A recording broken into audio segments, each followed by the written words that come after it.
Welcome to Dracula Daily for our 19th edition, June 17th, and a lot has happened in the dozen or so days since our last installment. And we're back at Castle Dracula with Jonathan. Jonathan has not recorded what has been happening while he's been absent from the narrative. But we have to remember that all of his papers, writing implements, everything has been confiscated, including his clothes, his traveling clothes.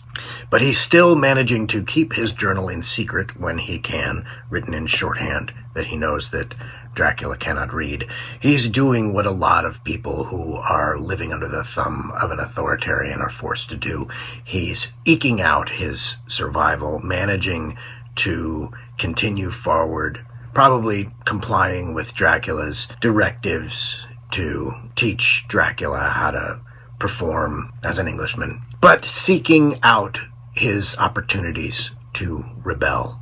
He has lived under an umbrella of privilege his whole life, and that umbrella has shaded his worldview to the point that it's hard for him to comprehend that he is no longer protected by that umbrella. He's still surprised, for instance, when the Slovaks show up, Slovaks who are not under the direct control of Count Dracula. He's still surprised to find that the door is locked against him to prevent him from going and communicating with them directly. So he calls out to them through the window. But the skinny hetman appears, and although the regime of Dracula is ultimately weak and destined to fade away, he still is in power, and the hetman is the proxy of that power. And in this case, he exercises it not with physical violence,